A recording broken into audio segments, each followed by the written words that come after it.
the general public have two versions of a musician in their head. They have completely destitute, living on the street musician who's struggling to feed themselves. And then they have superstar rock star who drives around in Bentleys and drinks champagne all day. And the reality of it is that, at least in my mind, there is this growth of the musical middle class. Hello, I am Tomlin Leckie and I teach blues harmonica online and I work in music.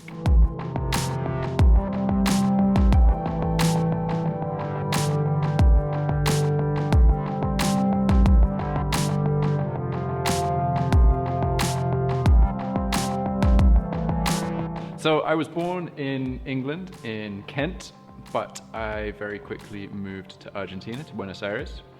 After that, we came back to England for a little while, and then I moved to France. So I was probably around 12 years old when I moved to France. Went to school in France, which was an interesting experience in itself, especially when you tell people that you want to work in the music business in any shape or form. They don't really see that as a viable career choice.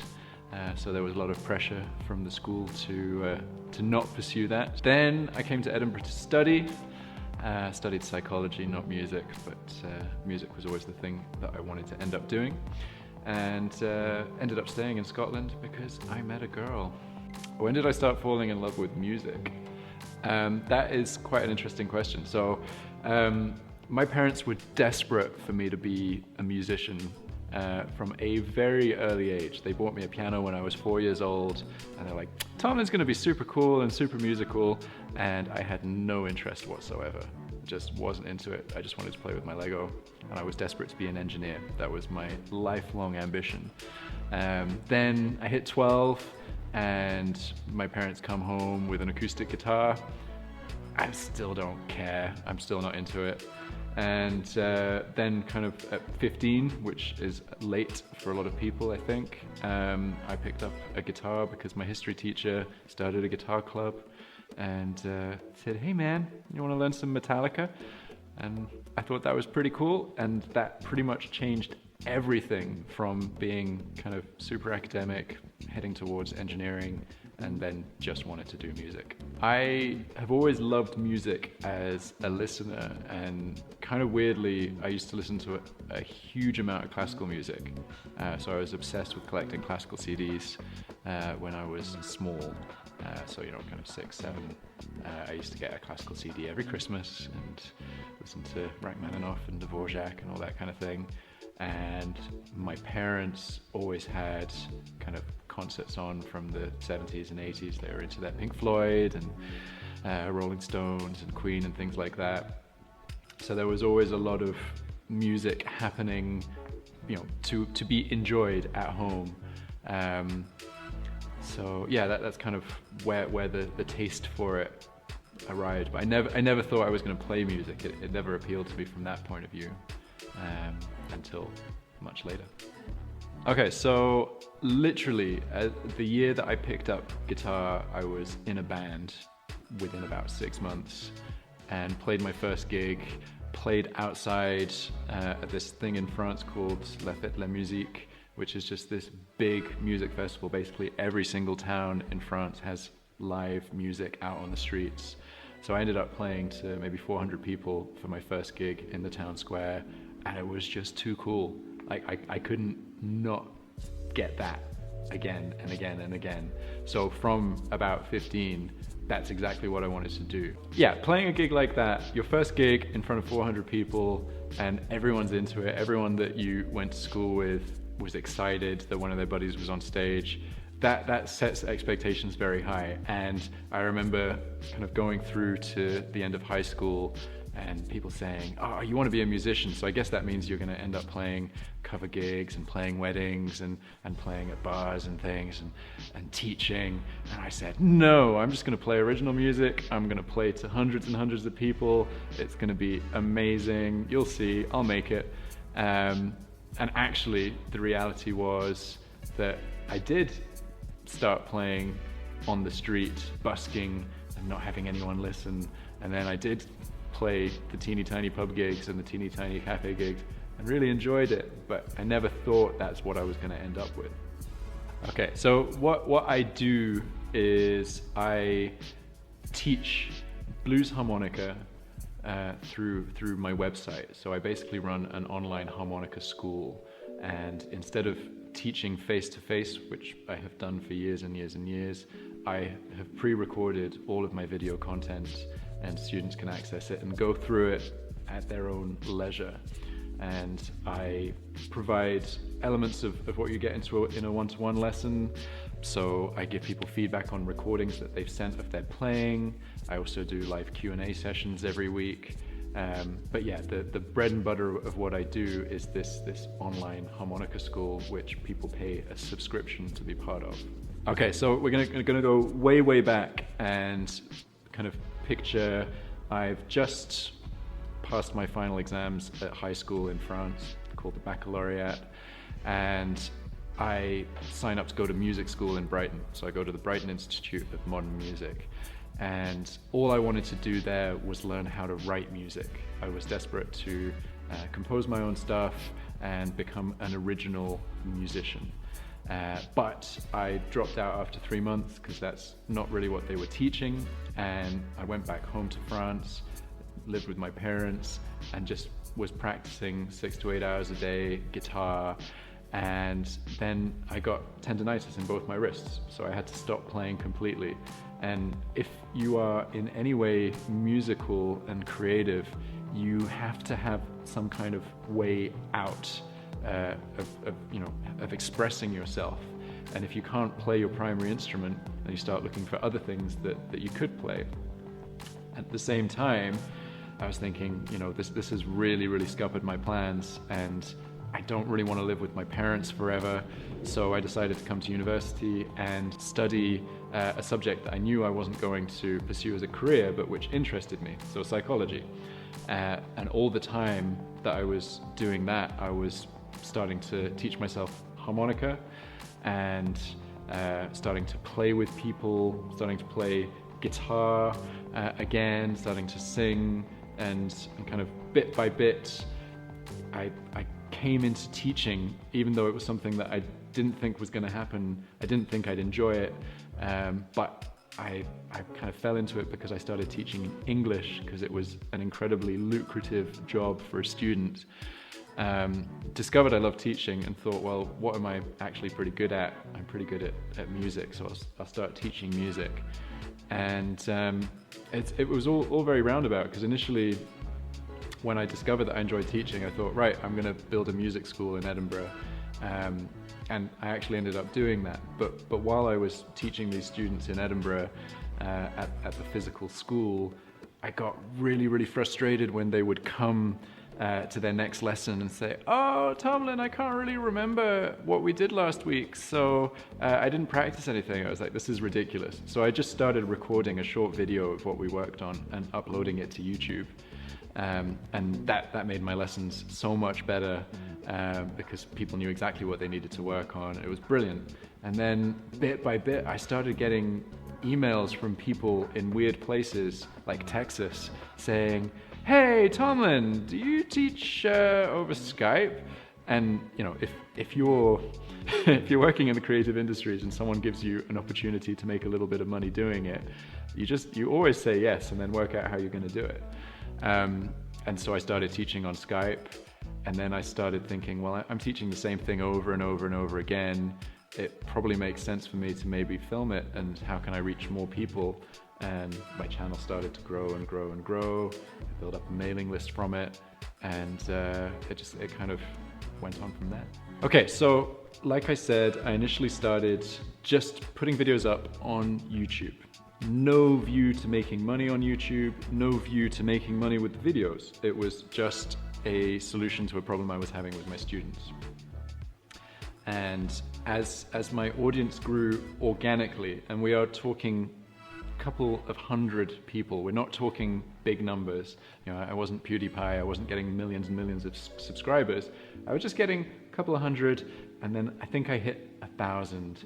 And I just started thinking, well, you know, this is a lot of people that if they were in Edinburgh, I could be teaching face-to-face, but I can't teach them face-to-face. I can't teach 1,000 people face-to-face. There's not enough time in the day. So, you know, kind of what do I do to make the most of this audience?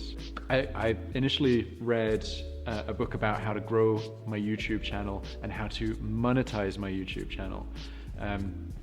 And already then I realized that monetization through YouTube doesn't work. It's completely impossible to make money on YouTube unless you have a huge number of subscribers. And that was something that I knew was never going to happen being in a niche area like harmonica.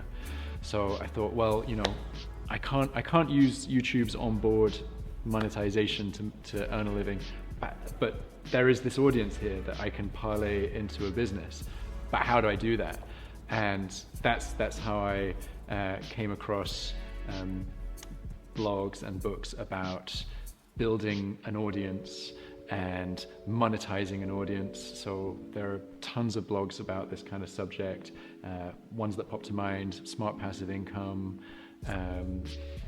Tim Ferriss blog. Tim Ferriss wrote a book called The 4-Hour Workweek, which completely changed my life, because it's basically all about how you can run a business the most effective way possible. So automating as much as possible, cutting away everything that's completely unnecessary, and kind of doing that from the beginning so that you build up a lean model of a business. And I started reading a lot about online marketing and running online businesses, and I discovered that people were saying you have to build your email list. So what I started doing is I started taking every YouTube lesson that I put up, and I started adding a free upgrade to the lesson if people subscribe to my mailing list. So they would get a free PDF download of the sheet music for the lesson, for argument's sake. And my mailing list started growing and growing and growing. And from there I thought, okay, well, now I want to try and make some money from this audience that I have. And that's when I discovered Patreon. And Patreon, if you don't know what it is, Patreon is a platform where you can crowdsource regular funding for any kind of project that you want to do. So people can sign up for whatever amount that they choose per month or per project, and you're guaranteed that level of income until they decide to cancel it. So I started doing that and went to I got to a certain level where I was making enough money from Patreon not to earn a living, but to funnel all the money back into the business. So buying better cameras, better lighting, better audio, and then eventually paying someone to edit videos, and I kind of just put all the money back in. And then it kind of got to a point where I realized that Patreon wasn't really the right image for what I was trying to do, because Patreon is great, but it almost feels like you're running a charity when you're saying, oh, well, can you support me? And I really wanted to transition from a charity to a business and not be apologetic when I was offering people a service that I believed was worth what I was charging for it. So I moved away from Patreon and then started building my own website on a platform called Teachable, which is basically just software that manages online schools, and started kind of funneling all the people who'd been on Patreon into my own website, so that I was fully in control of their experience and fully in control of the financial side of things. And I haven't looked back since. The biggest problem that I have faced with starting to turn this into a career was actually being comfortable enough asking people to spend money with me. I found it incredibly difficult to value what I was putting out enough to not feel uncomfortable saying, hey, do you want to spend some money? Do you want to buy this course from me? Do you want to subscribe to my school? And I ended up being in positions where I had filmed a year's worth of content that was ready for people to pay to access, and I waited a year before actually selling it because I was too nervous to actually put myself out there, because up until that point I had just given everything away for free. I'd been constantly saying, look, here's all these free lessons, and I was getting so much positive feedback from people saying, Tomlin, you're being so generous, this is great, we love what you do. And I really liked that. That made me feel very valued, and it's a very positive place to be. But I realized that I was putting all this time in, and I wanted to be able to pay rent and have a sustainable career, and the only way to do that was to start selling. So what I would tell myself earlier is, don't be afraid of asking for what you're worth, and don't be afraid of selling, because if someone doesn't want to buy from you, or they don't believe in what you're doing, they just won't buy from you. It doesn't matter. It's not a big deal. And it's okay if a lot of people don't like you. You've got to focus on that small contingent that are really into what you're doing and really want to support it. Anyone who has the idea early on in their lives to turn a passion into a job is not realizing that if you love doing something and you want to make it financially viable, you're probably going to end up doing the thing you love only 30% of the time, and spend the rest of your time managing everything else around it, all the business side and administration, which isn't a bad thing. It's just a reality that you'll discover. And that's not to put people off pursuing something that they're passionate about, but just being aware that is a reality. For me, I found it really, really difficult, actually more than anything recently.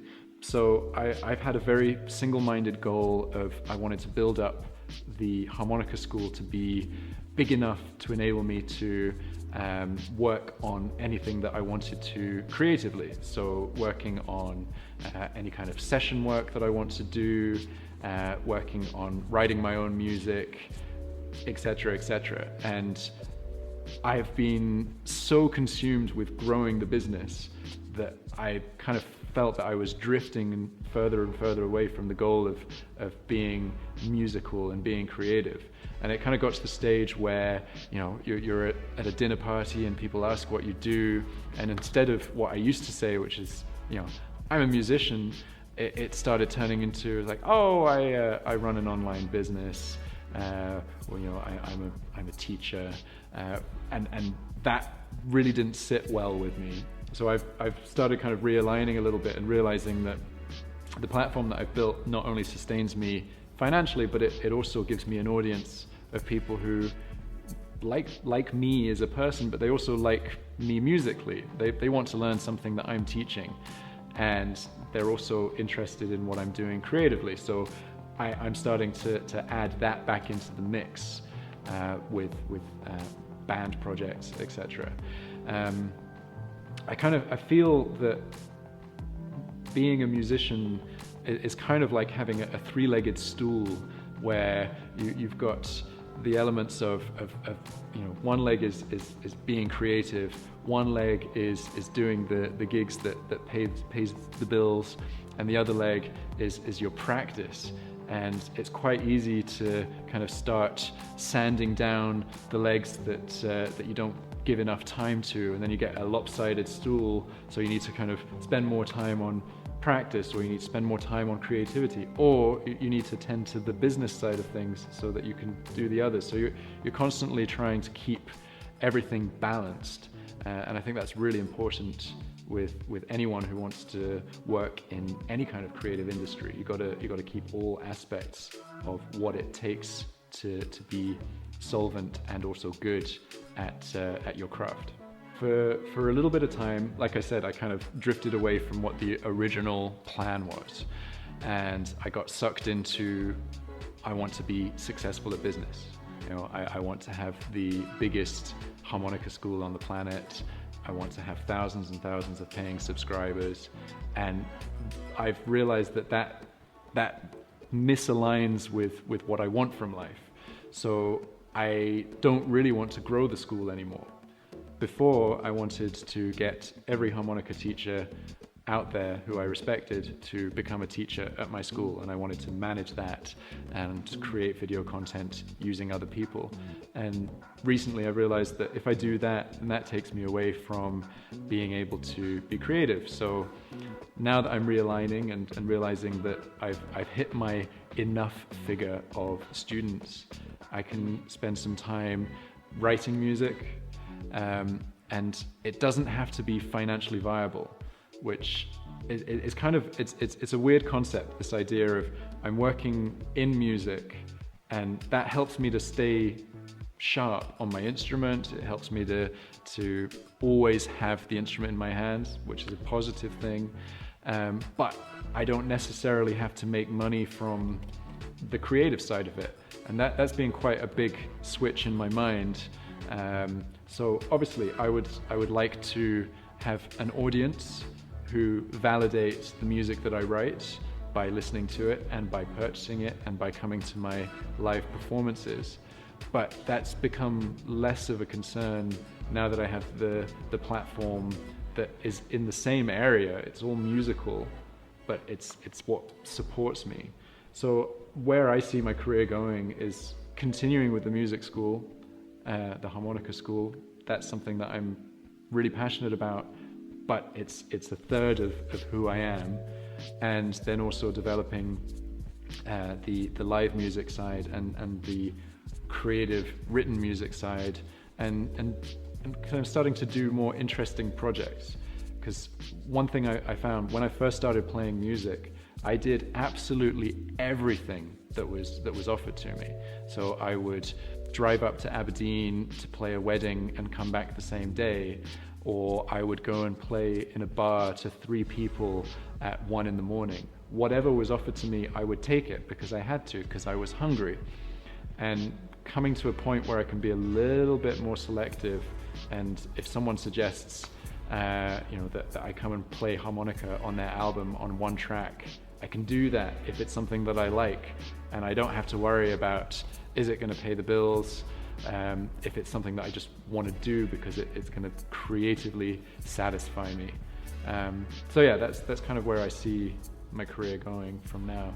I think for me personally, the thing that is the most disappointing about the music industry in general is that the general public have 2 versions of a musician in their head.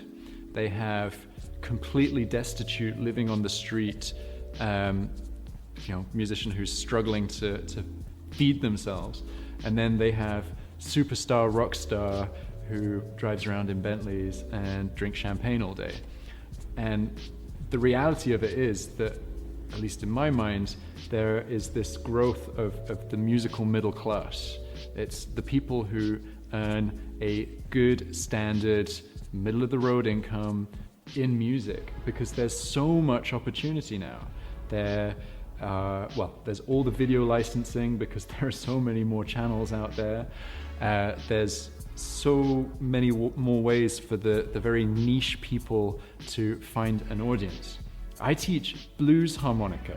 This is an instrument that you don't hear in the charts, and yet I can earn a living doing that because I can have my 500 students around the world paying me to learn from me, and that's brilliant. Whereas, in the past, it has been so contingent on getting a massive audience to make any kind of headway. So what really, really bothers me is that we don't have enough musical middle class role models. So musicians still think that they have to go through the traditional paths of, I've just got to keep touring until a record label signs me, which in my mind is total bullshit. The reality is that self-promotion is so cheap and so easy to do that everyone is in charge of their own future. The issue is that musicians need to be a lot more business savvy. They need to stop thinking that someone else is going to do it for them. They need to accept that it's a long-term plan. Every book that I read about building an online platform said that it is at least 3 years before you will gain any traction. And actually that holds completely true for my progress. I had 3 years from starting to build the platform to getting to a point where I could start thinking about replacing my other income with what I got from my platform. So you've got to accept that you need to be regular and committed for at least 3 years. It's an arbitrary number. It could be 4 years, it could be 5 years. But if you are putting something out there that is of sufficient quality, there will be an audience for it. You don't have to be doing something that appeals to everyone. And that is the most important thing to remember. You don't want mass appeal. You want to find a niche of people who absolutely love what you're doing. I don't feel necessarily tied to any particular location-based music industry in what I would think of as a kind of traditional sense. So, if I look at a top 40 artist who is based in Scotland or based in England or whatever, if I look at them, that's what I'm imagining as someone who's kind of traditional music industry professional and tied into a certain network. But obviously, if I'm doing live events, I employ musicians to take part in those events. So I run a harmonica workshop annually. We have 80 students flying in and 4 teachers. Teachers don't come from Scotland, unfortunately. There aren't a lot of blues harmonica teachers in Scotland. I think I might be the only one. I know that's not true, but anyway. But I do need musicians for the live events, so that's something that there's a big pool of. Certainly in Edinburgh, we have a good selection of high-quality musicians. I think that's partly due to being in a big tourist city. We have a lot of venues that have live music, which might not necessarily be the most creatively stimulating kind of live music. It's mostly covers, but it does mean that there's lots of work that's keeping people in music and keeping them practicing their instruments and staying, on top of their game. I came into music specifically wanting to make it, but I knew exactly what making it meant to me. Making it only meant being able to sustain myself financially. Didn't mean attaining a level of fame. I didn't care about that. All I wanted to be able to do was to say to, my grandparents primarily, that I was solvent. That's all I cared about.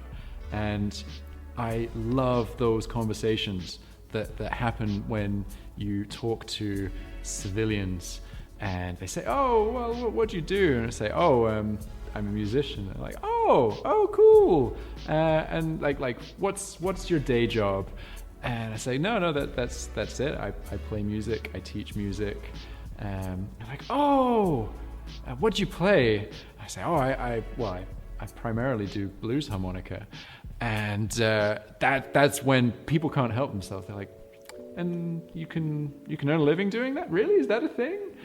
And I'm like, "Yeah, it is a thing." And I'm so proud to be able to say that. I love those conversations.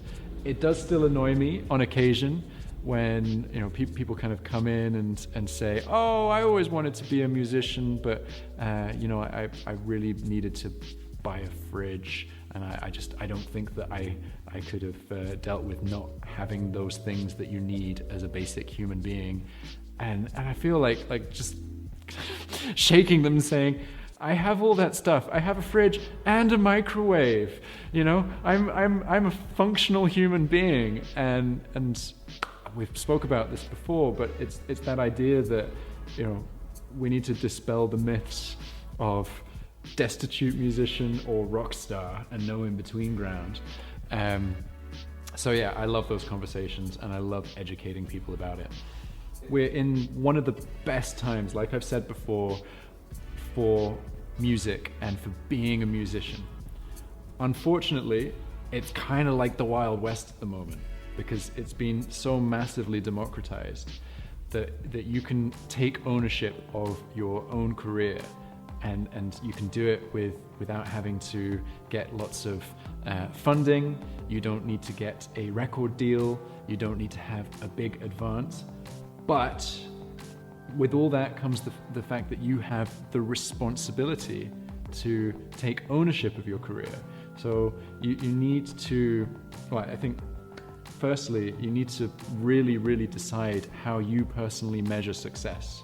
It can't be this nebulous thing of, I just want to make it, because, making it doesn't mean anything. Making it is not selling 4 million CDs.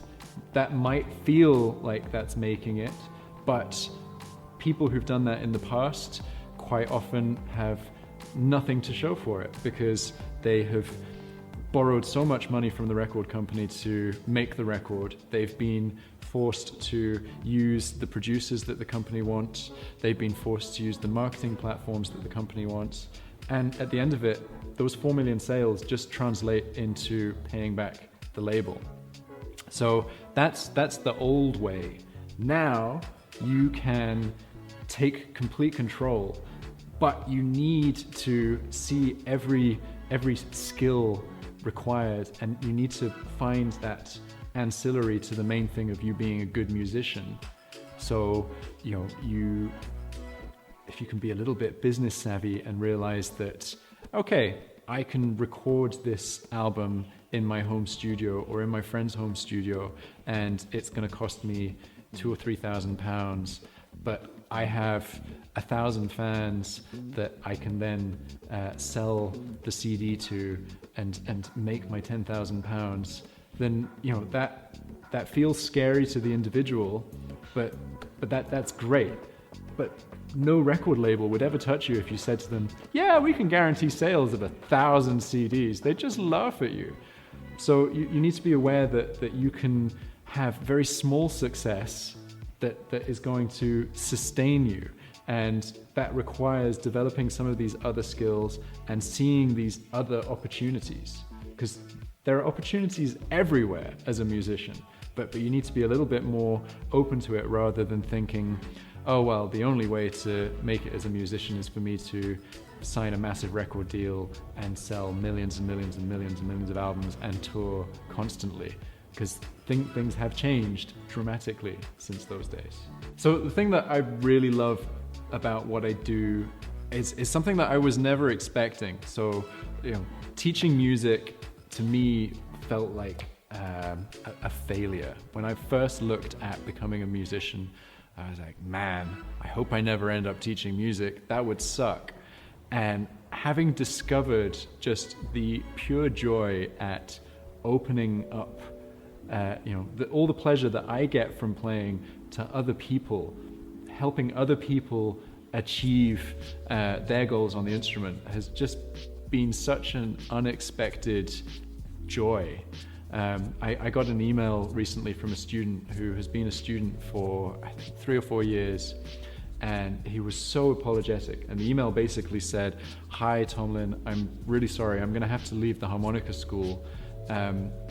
I don't have time to carry on with it because I'm now in 2 bands. We rehearse twice a week and we play 3 gigs a week.